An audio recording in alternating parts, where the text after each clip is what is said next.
ఇవాళ మన బతికేలా ఉందో తెలుసా?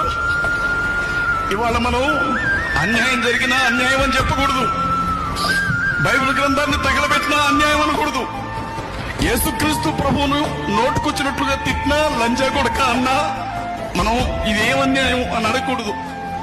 చర్చిలోనికి వచ్చి ఎవరైనా మనల్ని పట్టుకొని కొట్టినా ఇది అన్యాయం అని అడగకూడదు. మీ ఓటు హక్కు తీసేస్తామన్నా ఇది అన్యాయం అనకూడదు. మరీని పట్టుకొని బిచ్ అని పిలుస్తున్నా మనం ఇది అన్యాయం అనకూడదు. మన వాళ్ళని నడి రోడ్డు మీద నగ్నంగా ఊరేగించినా ఇది ఎక్కడి న్యాయం అని మనం అడగకూడదు.